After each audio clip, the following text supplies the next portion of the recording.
누구나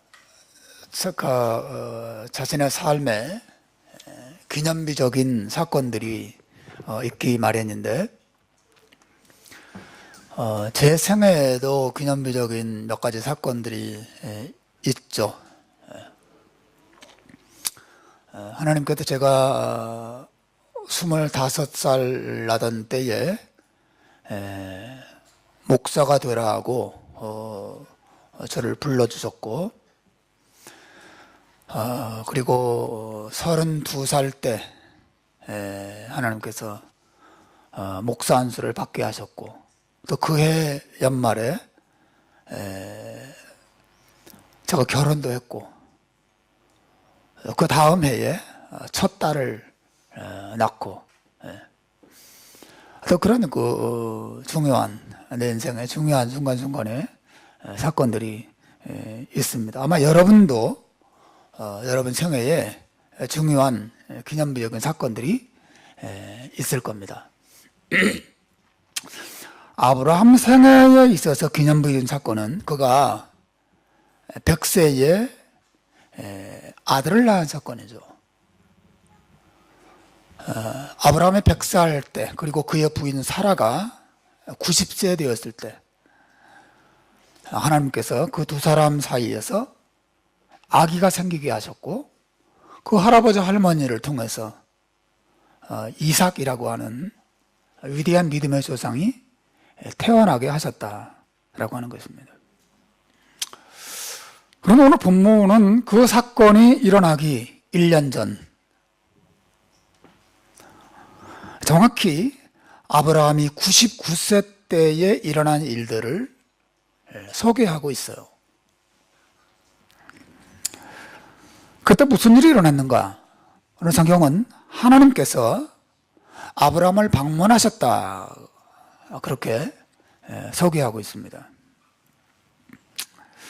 하나님께서 아브라함을 방문하셨다는 사실만이 아니라 방문하신 그 때가 아브라함이 99세였다는 사실을 강조하는 것을 여러분 주목해 보셔야 합니다. 방문하신 것도 중요하죠. 근데 창세기 저자는 하나님께서 아브라함을 찾아오신 그 때가 아브라함이 100세 되기 1년 전인 99세 때였다는 사실을 말하고 있어요. 그러고 보니까 우리가 17장 1절을 봤는데 16장 맨 마지막 절에도 아브라함은 나이가 소개되면서 끝나고 있는 것을 봅니다. 하갈이 아브라함에게 이스마엘을 낳았을 때에 아브라함이 86세 되었더라고 말합니다. 아브라함이 86세가 되었을 때 자기 부인 사라의 여종 하갈이라고 하는 여인을 통해서 아들 이스마엘을 낳고 13년의 시간이 흐른 후에 아브라함이 99세 되었을 때에 하나님께서 나타나셨다, 그렇게 성경이 이야기하고 있습니다. 물론 그 13년 동안에 아브라함이 하나님을 처음 만난 것이다, 그렇게 말하는 것은 아니에요. 여러 번 하나님과 아브라함 사이에 대화가 혹은 교제가 있었을 거라고 보는데, 아마도 이 99세 되었을 때에 하나님께서 아브라함을 찾아오신 이 사건은 그 어떤 만남보다도 특별한 만남이었기 때문에 성경이 우리에게 이 내용을 기록한 것이라고 봅니다. 하나님께서 이 아브라함을 찾아오셔서 사실 많은 말씀과 약속들을 주시거든요. 그게 17장의 내용이에요. 전체적인 내용입니다. 거기 보시면 우리가 읽었지만 하나님께서 아브라함과 사라에게 새로운 이름을 주십니다. 아브라함의 원래 이름은 아브라함이 아니라 여러분 아시듯이 아브람이었어요. 아버지라 는 뜻을 가지고 있는데, 그리고 사라의 원래 이름도 사라가 아니라 사레였거든요. 하나님께서 아브라함의 이름을 아브라함이라 부르시고 불러주시고 또 사라의 이름을 사라라 그렇게 불러주셨어요. 이것은 많은 나라의 혹은 많은 민족의 아버지, 많은 민족의 어머니 뭐 그런 뜻을 가지고 있죠. 사실 이것은 하나님께서 아브라함과 사라를 통해서 온 세상을 구원하시겠다고 하는 하나님의 계획을 보여준 말씀이거든요. 비록 지금은 이스마엘 하나만 낳고 있고 그것도 여종을 통해서 낳은 아들 하나밖에 없지만 이 아브라함을 통해서 태어나게 될 그의 후손들을 통해서 많은 나라와 많은 민족이 하나님을 알고 나중에 예수님을 믿고 구원받게 하시겠다고 하는 하나님의 큰 계획을, 먼 미래를 하나님이 약속해 주시고 보여주신 것을 의미하죠. 그것만이 아니라 10장에 보시면 하나님께서 아브라함과 그 후손들에게 이 가나안 땅을 주시고 아브라함의 자손들을 영원토록 자기 백성으로 삼겠다고 하시는 약속도 주어져요. 우리가 앞으로 사라가 아들을 낳을 텐데 그 사라의 아들, 사라가 90세에 낳을 아들의 이름도 알려주십니다. 이삭이라고 지어라. 이름도 가르쳐 주시고 그리고 그 아브라함의 온 가족들이 하나님의 약속을 믿는 하나님의 백성이라고 하는 증거로 할례를 행하라고 하는 말씀도 17장에 등장하고 있습니다.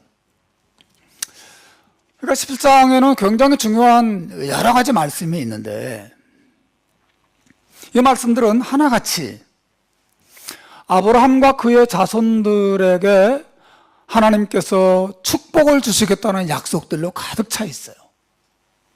내가 너와 너의 자손들을 축복하겠다. 내가 너와 너의 자손들을 통해서 내 뜻과 내 계획을 이 세상에 이루겠다. 내가 너와 너의 자손들을 통해서 온 세상을 구원에 이르게 하겠다고 하는 놀라운 약속들로 가득 차 있어요. 마치 사랑하는 자식에게 좋은 선물들을 듬뿍 안겨주는 좋은 아버지와 같은 모습을 오늘 성경은 하나님으로 보여주고 있습니다. 그런데 여러분, 하나님께서 이 모든 것들을 아브라함에게 약속하시고 안겨주시면서 아브라함에게 바라시는 것이 무엇이 있는가 하는 것이에요.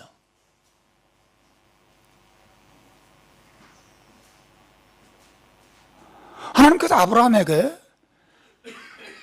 아브라함을 선택하시고 아브라함을 사랑하시고 아브라함에게 믿음을 주시고 아브라함을 또 사용하셔서 하나님의 큰 뜻을 이루게 하시고 그의 자손을 번성하게 하시고 그의 이 가문을 통해서 온 세상을 구원에 이르게 하는 이 놀라운 축복들을 아브라함과 그의 자손들에게 안겨주시면서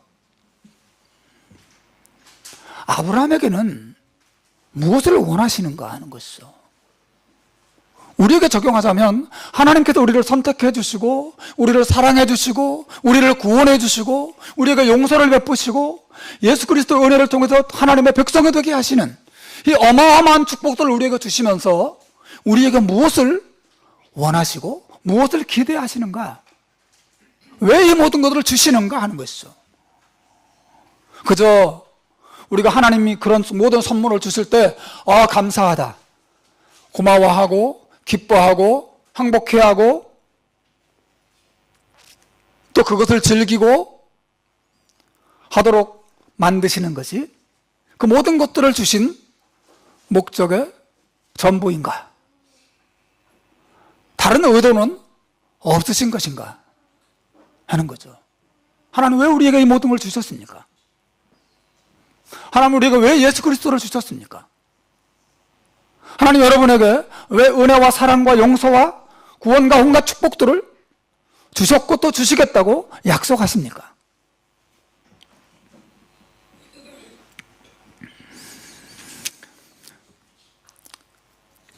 여러분, 하나님 우리에게 그 모든 축복들을 주신 것에는 그냥 그 모든 것들을 즐거워하고 감사하는 것이 목적의 전부가 아니에요. 우리를 향한 하나님의 소원도 있습니다. 그것이 바로 맨 앞에 1절에 등장하는데요. 우리 1절을 한번 읽어보겠습니다. 우리가 한번 읽읍시다. 시작. 아브라함이 99세 때에 여호와께서 아브라함에게 나타나서 그에게 이르시되 나는 전능한 하나님이라. 너는 내 앞에서 행하여 완전하라. 2절부터 시작해서 22절까지 전체적인 내용은 하나님께서 아브라함에게 뭘 주시겠다는 약속들로 이루어져 있어요. 내가 이걸 주겠다. 내가 이 일을 너를 위해서 행하겠다. 나의 뜻을 너를 통해서 성취하겠다는 약속들로 꽉 차 있어요. 근데 맨 앞에 1절에만 아브라함을 향한 하나님의 요구사항이 기록되어 있습니다. 너는 이런 사람이 되어라. 여기 이 모든 축복을 아브라함에게 안겨주시는 하나님의 뜻, 하나님의 소원, 이 모든 축복들을 우리에게 안겨주시는 우리를 향한 하나님의 바라심, 우리에게 기대하시는 것이 담겨져 있습니다.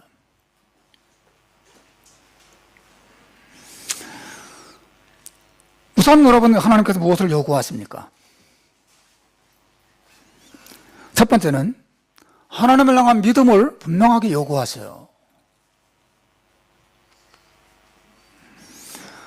하나님께서 아브라함에 나타나서 제일 먼저 말씀하신 첫 마디가 나는 전능한 하나님이라 하는 말씀부터 하고 계십니다. 나는 전능한 하나님이라.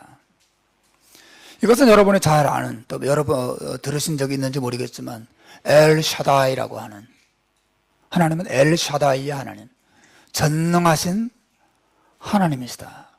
모든 일을 할 수 있는 전능한 하나님이라는 사실을 아브라함에게 먼저 밝히시면서 그 다음에 모든 약속과 축복들을 아브라함에게 말씀하고 계십니다.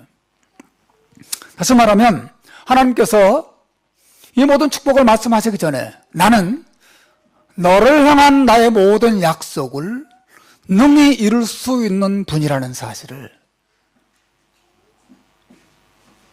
알려주신 것이고, 왜 알려줍니까? 아브라함에게 그 하나님의 능력을, 그 모든 것들을 이루실 것이라고 하는 하나님을 향한 믿음을 아브라함에게 요구하신 것이죠. 하나님께서 모든 축복들을 안겨주시면서 믿음을 요구하시고 하나님을 향한 신뢰를 요구하고 계세요. 하나님께서는 우리에게 축복을 안겨주는 것으로 끝내려고 하지 않으십니다. 우리를 하나님을 신뢰하는 사람으로 만들고자 하세요.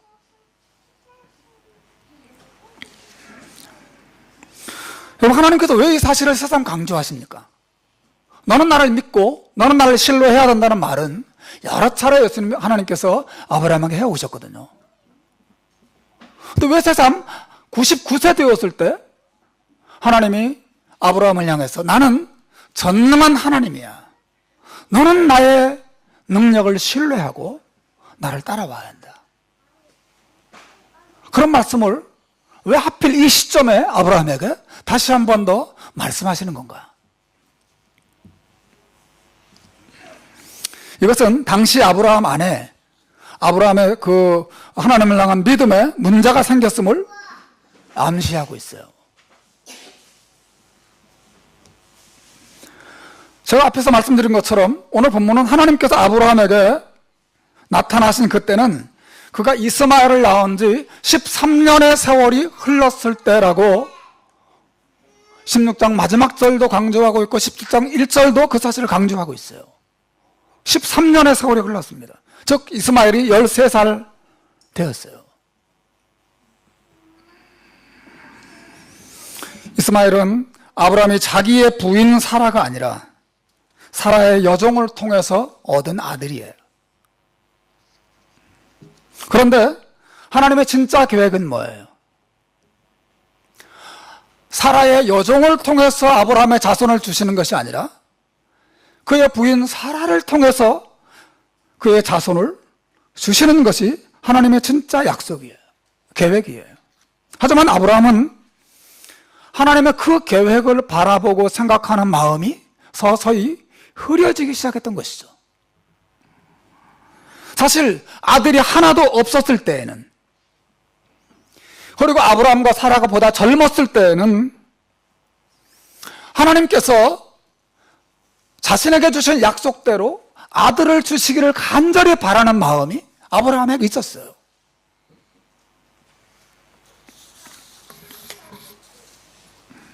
그래서 그 사라를 통해서 아들을 하나님께서 주시고 그 아들을 통해서 메시아가 세상에 오기를 기대하는 마음도 아브라함 안에 있었습니다. 그리고 자신의 자손을 통해서 온 세상이 하나님 앞에 구원받게 되기를 바라는 마음이 아브라함 안에 살아 있었단 말이죠. 하지만 이제는 비록 여종을 통해서 얻은 아들이긴 하지만 아들 이스마엘을 얻었어요. 게다가 이제는 자기도 100세가 가까이 왔고 자기 부인 사라도 더 이상 자식을 낳을 수 없을 만큼 늙은 상태가 되었습니다.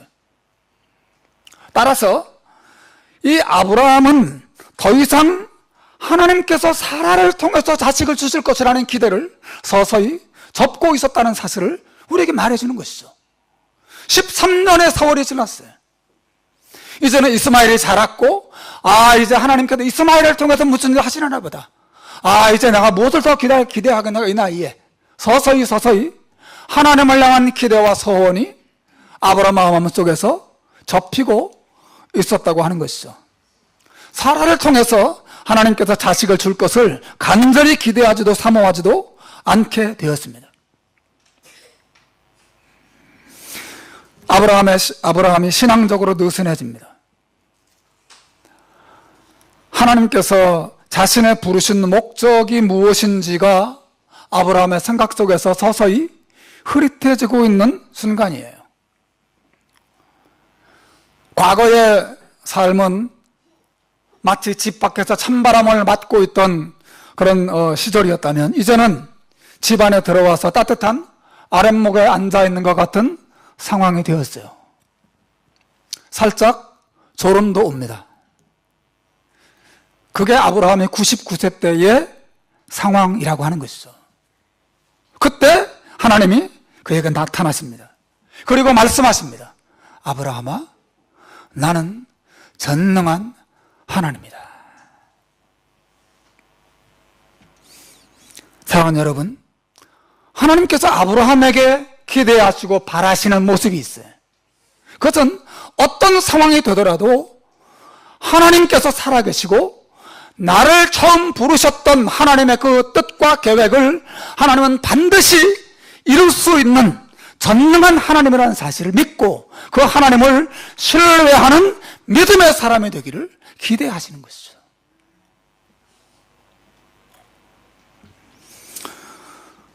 여러분, 우리는 하나님을 신뢰하고 있습니까? 우리가 하나님을 신뢰하면서 살아가고 있습니까? 우리는 이 믿음을 붙잡고 있습니까? 하나님은 전능한 하나님이시다. 나를 부르시고 내게 약속하신 모든 것들을 어떤 환경적인 장애에도 불구하고 능히 이룰 수 있는 분이 우리 하나님이라는 사실을 우리는 신뢰하고 그 믿음으로 이 세상을 살아가고 있습니까? 여러분 어떻습니까? 하나님께서 우리에게 기대하시는 것은 그냥 축복을 받고 그 축복을 기뻐하고 즐거워하는 것이 전부가 아니에요.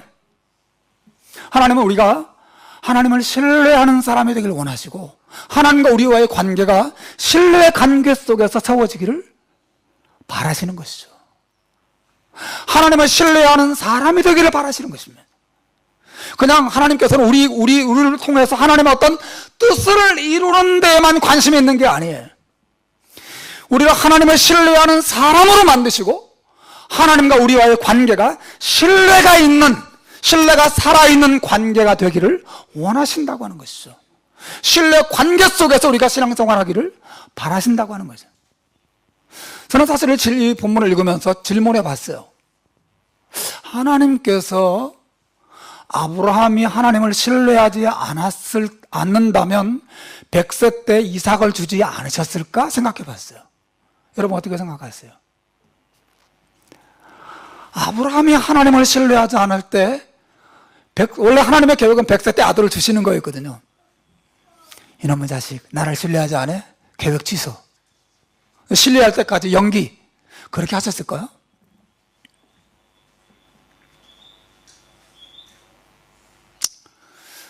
저는 우리가 일어나지 않은 일이어서 다 대답할 수는 없지만, 하나님께서 아브라함이 하나님을 신뢰하지 않아도 그 뜻을 이룰 수 있다고 봐요. 자식을 주실 수 있습니다. 그러나 그래서 자식을 주시고 그 자식을 통해서 하나님의 뜻을 이룰 수 있어요. 그런데 여러분, 하나님이 아브라함에게 왜 신뢰를 요구하십니까? 하나님의 마음은 아브라함을 통해서 어떤 일을 이루는 것, 어떤 뜻과 계획을 이루는 데 그 목적이 전부가 있는 게 아니고 아브라함 자신을 하나님을 알고 하나님을 신뢰하는 사람으로 만드는 데도 중요한 목적이 있기 때문에 그렇습니다. 하나님의 관심은 일에만 있는 게 아니에요. 아브라함이 하나님을 신뢰하지 않아도 하나님은 그 일을 할 수 있습니다. 그러나 하나님께서 왜 아브라함에게 신뢰를 요구하십니까? 나는 전능한 하나님이야. 너는 나를 믿고 나를 신뢰해 주기를 바란다. 왜 하나님께 믿음과 신뢰를 요구하십니까? 모든 건강하고 행복한 관계에는 이 신뢰가 반드시 있어야 하고 있기 때문이죠. 하나님께서는 어떤 일을 이루는 데만 관심 있는 게 아니라 아브라함과의 이 건강하고 아름다운 관계를 바라시는 것이죠. 관계를. 중요한 건 관계예요, 관계.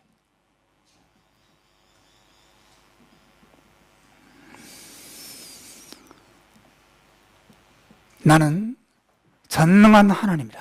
하나님께서는 우리를 여러 가지 환경 속에 세우셔서 하나님을 신뢰하는 법을 배우게 하시고 그 부분에 훈련을 받게 하십니다.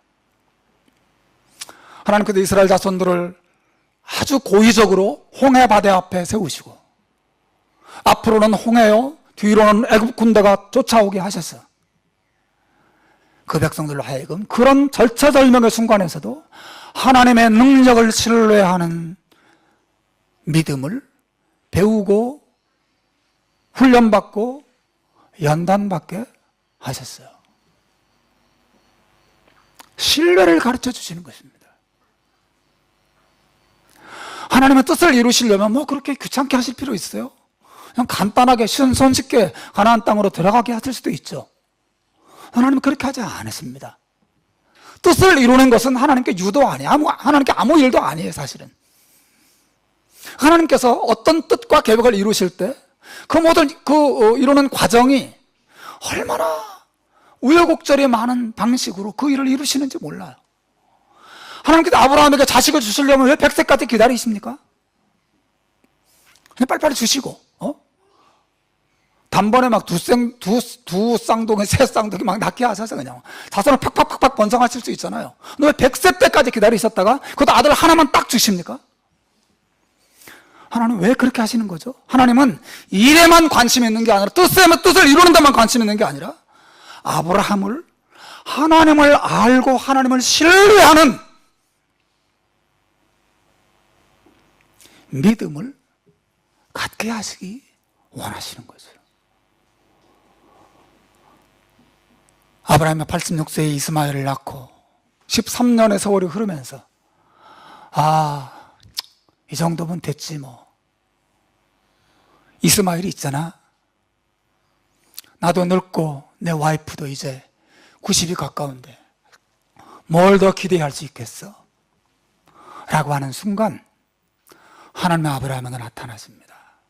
아브라함아, 나는 엘샤다이의 하나님이다. 나는 전능한 하나님이다. 나는 네가 너를 향한 나의 모든 약속은 네가 90이 아니라 100살이 아니라 더 많은 나이가 되고 더 절망적인 상황에 떨어진다 하더라도 나는 그것을 이룰 수 있는 하나님이라는 사실을 아브라함에게 알려주시는 것이죠. 하나님께서 저와 여러분을 우리의 연약함과 우리의 한계 가운데 세워두시는 그런 걸 경험하게 하시는 이유가 저는 여기 있다고 봅니다. 아, 내가 이거밖에 안 되는구나. 아, 내 힘으로 안 되는구나. 그때 하나님 나타나셔서 우리에게 말씀하십니다. 나는 전능한 하나님이라. 하나님 우리에게 신뢰를 요구하시고 신뢰의 관계 속으로 우리를 부르고 계시는 거죠.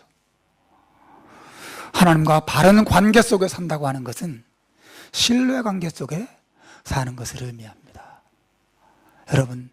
여러분의 환경이 어떠하든지 다시 한번 전능의 하나님, 전능하신 하나님을 바라보고 붙잡는 귀한 믿음이 여러분에게 있기를 주님의 이름으로 축원합니다. 또 1절에 보시면 하나님께서 아브라함에게 두 번째 요구하시는 것이 있어요. 한번 따라서 합시다. 너는 내 앞에 행하여 완전하라. 한 번 더. 너는 내 앞에서 행하여 완전하라. 여러분, 하나님께서 아브라함에게 또 두 번째 요구하시는 것이 있어요. 이것은 표면적으로 보면 하나님께서 이 아브라함에게 무엇인가 율법적인 엄격한 순종을 요구하시는 것 같아요. 너 똑바로 해. 너 내 앞에서 행하고 완전한 사람이 돼. 너 맨날 그렇게 실수하고 맨날 그렇게 낙심하고 맨날 그렇게 헤매고 너 언제까지 그렇게 할 거야? 너는 내 앞에서 행하여 완전해야 돼. 라고 말씀하시는 것처럼 보여져요. 그러나 사실은 이 말씀은 하나님께서 아브라함에게 친근한 사랑의 관계를 요구하시는 말씀이에요. 여기서 너는 내 앞에서 행하여 라고, 사실 이 말씀은 한 문장으로 되어 있지 않고 두 문장으로 이루어져 있어요. 너는 내 앞에서 행하라, 그리고 완전하라 는 뜻으로 이루어져 있거든요. 둘로 나눠져 있어요. 여기 행하라고 하는 이 단어는 아주 독특한 단어예요. 이 단어는 우리가 여러분 구약 성경책은 히브리어로 기록됐잖아요.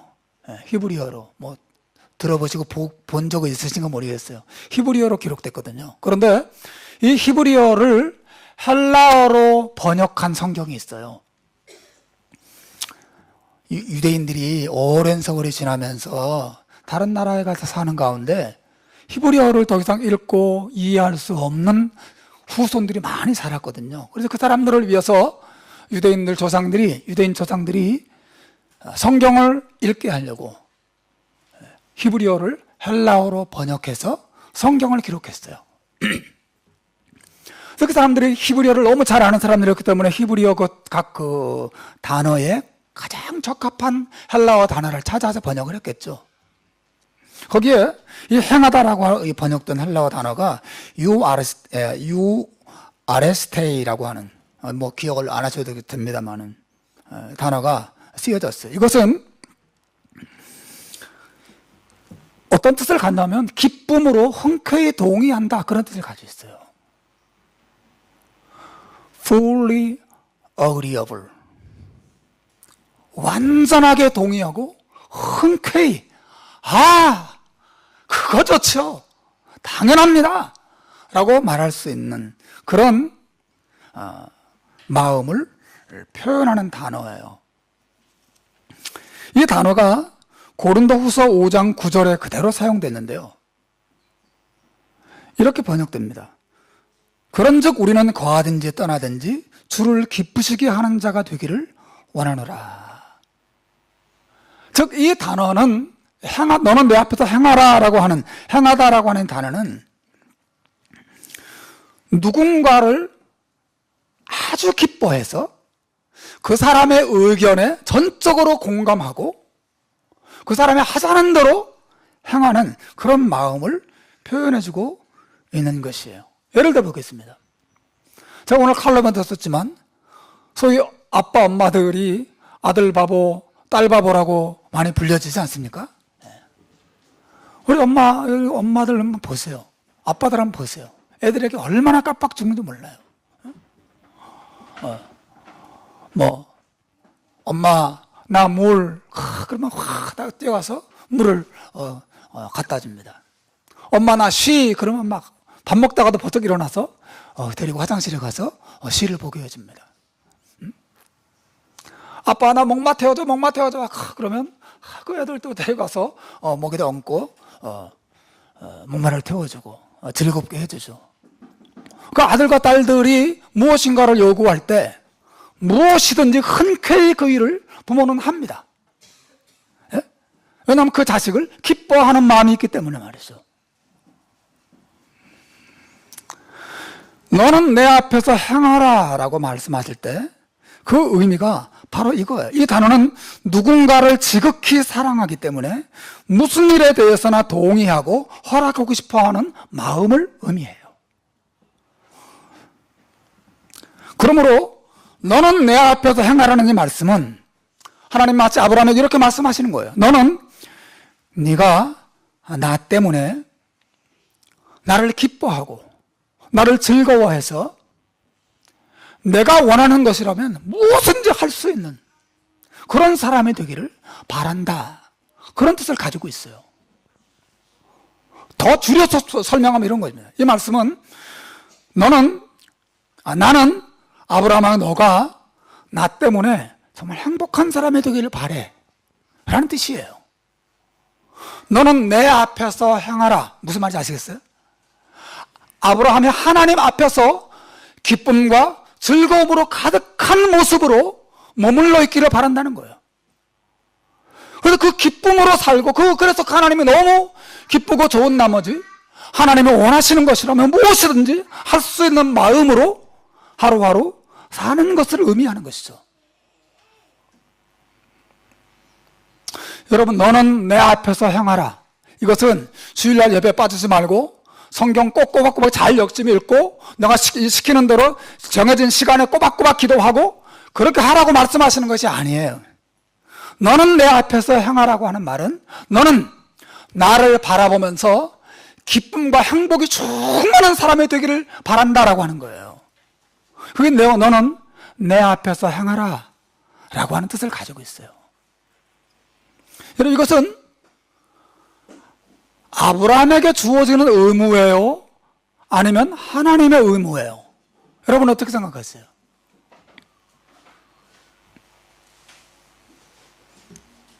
너는 내 앞에서 행하라 라고 하는 이 말은 사실은 겉으로 볼 때는 아브라함에게 주어지는 의무처럼 보이지만 하나님께서 아브라함에게 그런 기쁨을 충만하게 공급하는 사람이 되겠다, 분이 되시겠다고 하는 하나님 차원에서의 의무를 말씀하신 거예요. 너는 내 앞을 떠나지 말고 나를 바라보면서 나를 한없이 기뻐하고 즐거워하는 사람이 되라고 말씀하시는 거예요. 이게 너는 내 앞에서 행하라는 뜻이에요. 그 다음에 어떤 말씀 나오죠? 완전하라는 말씀이 나와요. 여러분, 이 말씀도 똑같은 그 성경책 번역된 성경책 찾아보면 이것은 흠잡을 데 없는 그런 뜻을 가지고 있어요. 이 말은 하나님께서 아브라함의 조그만 잘못도 허용하지 않겠다는 말씀이 아닙니다. 완전하라는 이 말씀은 네가 내 앞에서 기쁨과 행복을 충만하게 누리듯이 나도 너로 인해서 기쁨과 즐거움을 풍성하게 누리게 하라는 뜻을 가지고 있어요.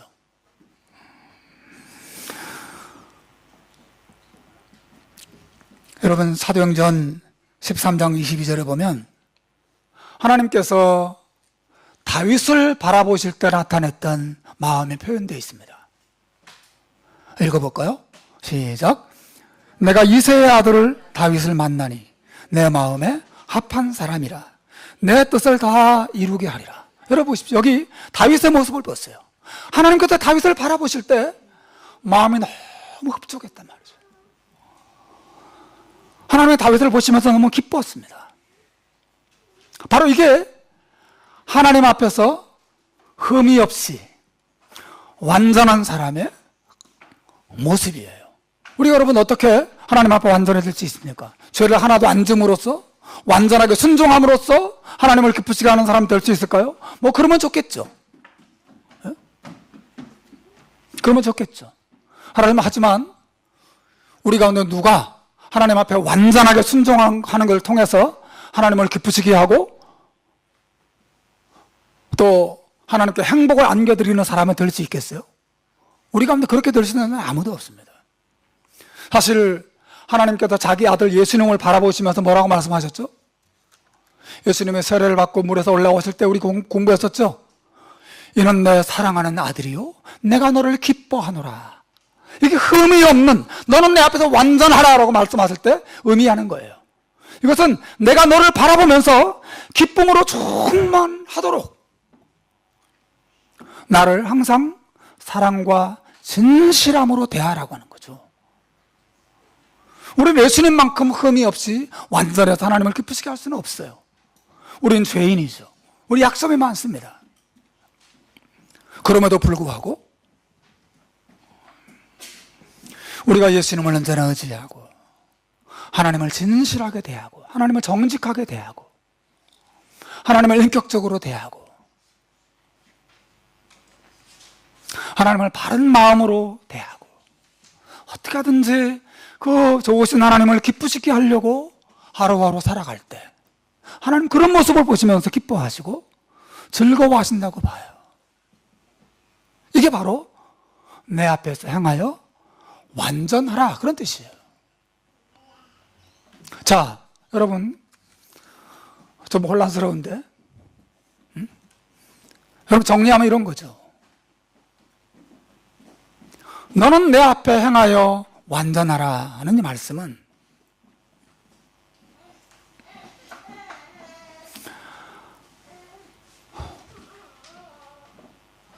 아브라함도 하나님 때문에 행복을 누리고 그렇죠. 하나님도 아브라함 안에서 기쁨과 행복을 누리는 관계를 요구하시는 거예요. 나는 전능한 하나님이라. 너는 내 앞에서 행하고 또 완전하라.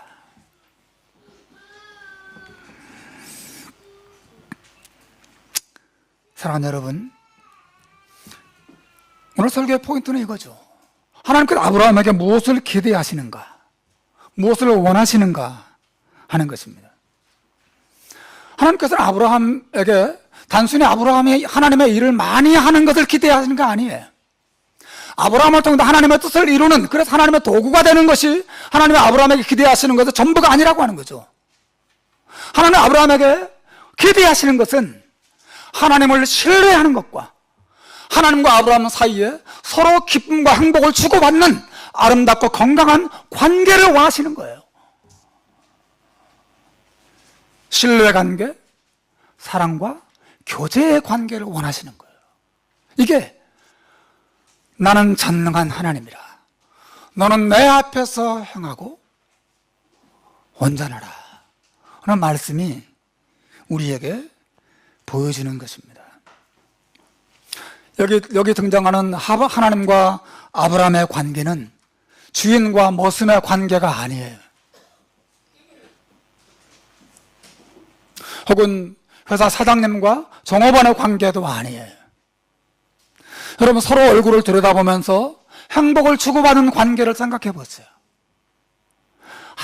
아주 사랑하는 부부 관계와 같아요.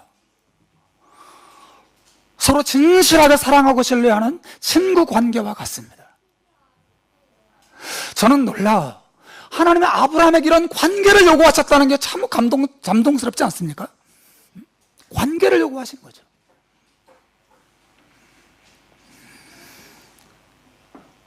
하나님은 농부시고 아브라함은 농부가 부리는 소예요? 그렇지 않습니다. 하나님의 관심은 이 소를 어떻게 부려서 이 넓은 밭을 어떻게 빨리 갈아엎어서 수확을 많이 거둘까, 거기에만 관심이 있나요? 하나님의 관심이 거기 있어요? 아닙니다. 나는 전능한 하나님이라. 너는 내 앞에서 행하여 완전하라. 하나님과의 신뢰관계와 하나님의 은혜 안에서 이 하나님을 기뻐하고 즐거워하는 가운데 하나님과 아브라함이 사랑과 친근한 교제의 관계를 세워가고 누리기를 바라시는 하나님의 마음이 성경에 기록되어 있어요. 사랑하는 여러분, 저는 이것을 우리 모두에게 좀 적용하고 싶어요. 하나님께서 우리에게 원하시는 것은 일이 아닙니다. 교회 안에 해야 될 일이 많죠. 설교를 준비하고 설교를 해야 되고 또 사람을 가르치고 식상 봉사를 하고 또 집으로 돌아가서 혹은 직장으로 돌아가면 거기서 하나님 말씀대로 열심히 그 말씀을 지키면서 살고 하나님이 요구하시는 그 뜻을 실천하려고 애를 쓰고 다 중요합니다. 하나님이 원하시는 것이기도 해요. 그러나 하나님이 진짜 원하시는 것은 그 일이 아니고 하나님과의 건강하고 행복한 관계를 하나님이 원하시는 것이란 말이죠.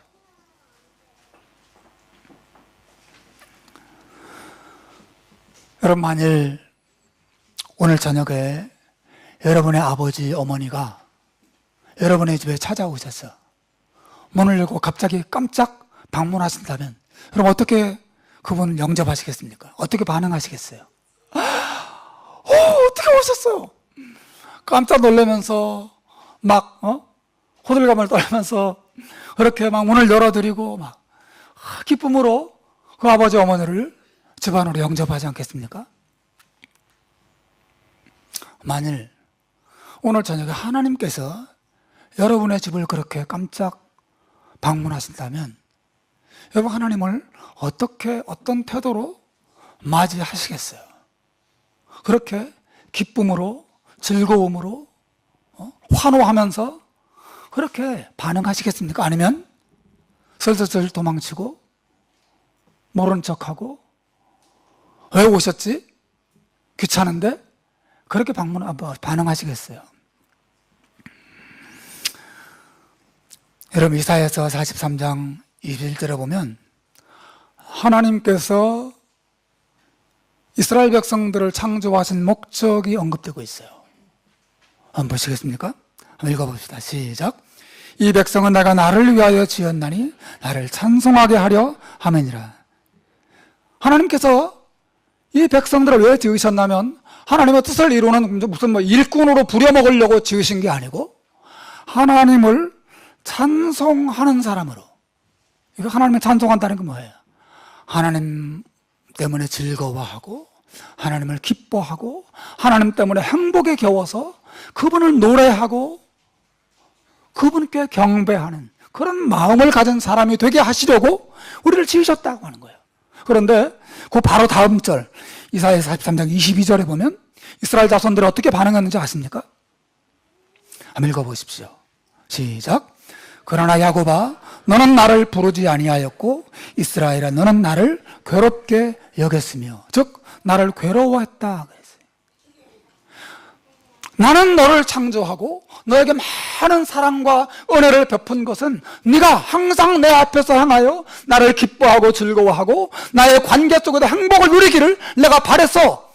내가 너를 창조했는데 그러나 너는 내 이름을 부르지도 않았고 나를 기뻐하고 즐거워하기는커녕 나를 괴로워했다. 하나님 이렇게 말씀하십니다. 여러분, 여기 하나님께서 얼마나 이스라엘 백성들에게, 자기 백성들에게 관계를 기대하시는가에 대한 마음이 잘 나타나 있어요. 관계를 원하시는 것입니다. 하나님의 이름 너무 번듯하게 잘 할 수 있어도 이 하나님과 이 신뢰 관계와 하나님을 사랑하고 사랑 안에서 교제하는 관계는 다 어그러져 있는 그런 신자가 될 가능성들이 우리에겐 다 열려 있는 것이죠. 아브라함이 그런 위기에 있었습니다. 그가 99세 되었을 때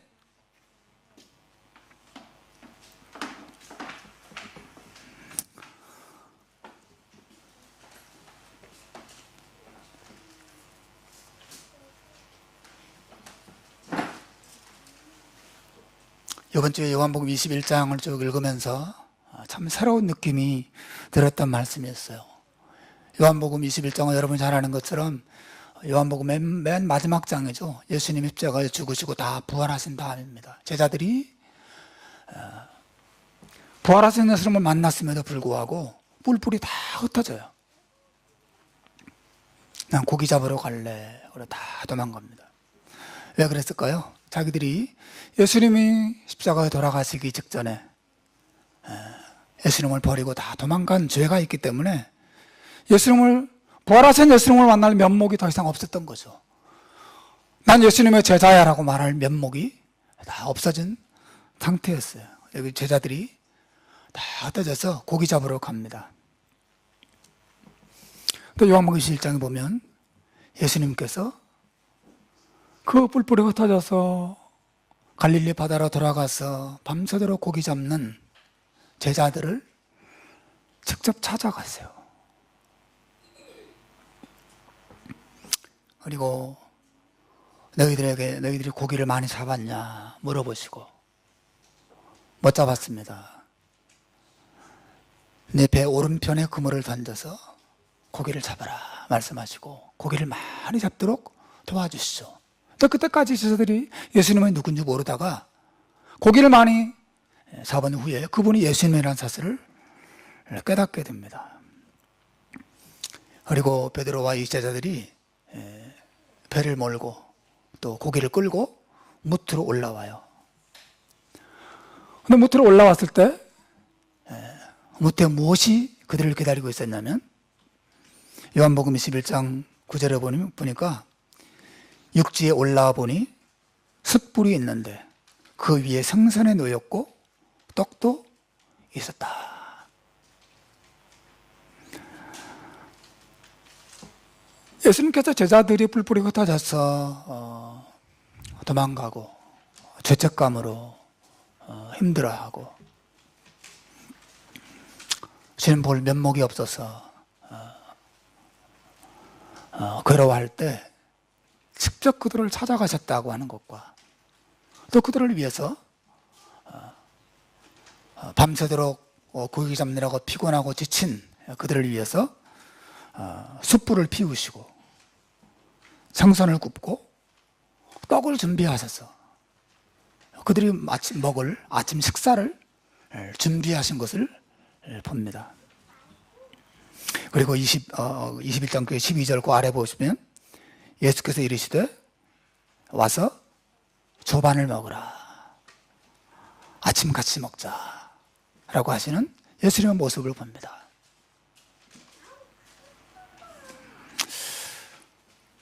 여러분, 예수님께서 왜 제자들을 찾아가셨습니까? 그들을 일꾼 만들려고 찾아가셨습니까? 예수님의 일에 관심이 있으세요? 예수님 얼마나 자상한가를 보세요. 예수님께서 이 제자들을 직접 찾아가신 것은 그들과 깨어져 버린 사랑과 신뢰 관계를 회복하기 위해서 찾아가신 거죠. 제가 아는 장로님은 젊을 때는 그렇게 못하시다가 은퇴하고 나이가 들면서 주일 아침마다 가족들을 위해서 아침 식사를 늘 준비한대요. 자기가 직접 부엌에 가서 덜그럭 다 준비해서 주일 아침에는 아빠가 아침 식사를 제공해 주는 날. 가족들을 위해서 샌드위치를 굽고 시리얼을 마련하고 다 이렇게 해서 준비해 준다는 거예요. 그리고 장로님의 부인 되시는 권사님과 자식들이 얼마나 행복해 하는지 모릅니다. 우리 아빠, 주일마다 아침을 준비하시는 아빠라고 하는 것에 대해서 굉장한 자랑스러운 그런 마음들을 자주 표현하곤 하셨어요. 저는 이 본문을 읽으면서 그런 생각이 들었어요. 우리 주님이 참으로 그런 분이 아니신가. 피곤하고 지친 제자들을 위해서 아침을 준비하시는 주님. 여러분, 주님이 제자들을 향한 주님의 마음을 생각해 보십시오. 그들을 찾아가시고 그들의 죄책감을 어떻게 하든지 풀어주려고 하시고, 그날 여러분 예수님께서 베드로에게 물으신 것이 그런 거였죠. 내가 나를 사랑하느냐. 3번씩이나 물으시고 무너져 내린 이 제자들과 예수님과의 그 관계를 다시 회복시키려고 하시는 이 일은 그 다음이죠.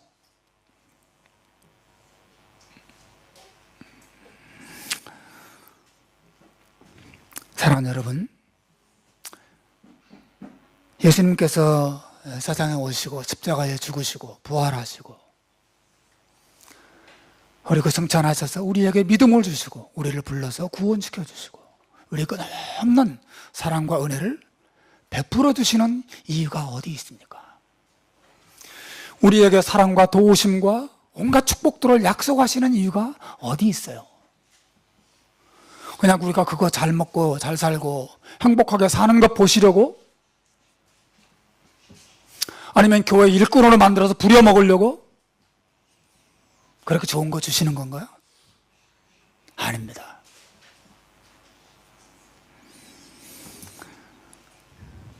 그 목적은 일에 있지 않고 관계에 있습니다. 여러분은 어떻습니까? 여러분이 이 사실을 알고 이 관계를 소중하게 여기고 있습니까? 나는 전능한 하나님이라. 너는 내 앞에서 행하여 완전하라. 그 말씀하시면서 아브라함과의 이 관계를 새롭게 하고자 하시는 하나님의 마음이 오늘 본문에 나타나요. 여러분 이것을 생각하고 여러분은 어떻습니까? 여러분 성경을 통해서 성경 읽기를 통해서 우리 주님을 정기적으로 자주 만나고 있나요? 주님과의 관계를 여러분 소중하게 여기고 있습니까? 여러분 기도를 통해서 우리 하나님 아버지와 친근한 사랑의 교제 가운데로 들어가고 계신가요? 여러분이 기독교인이냐? 또 무슨 일을 하느냐? 교회에서 어떤 봉사를 하느냐? 하는 것만큼이나 중요한 게 내가 날마다 그분과 이런 사랑과 신뢰 관계 속에서 행복을 누리고 하나님을 기쁘시게 하면서 살아가느냐, 거기에 더 큰 중요성이 있습니다.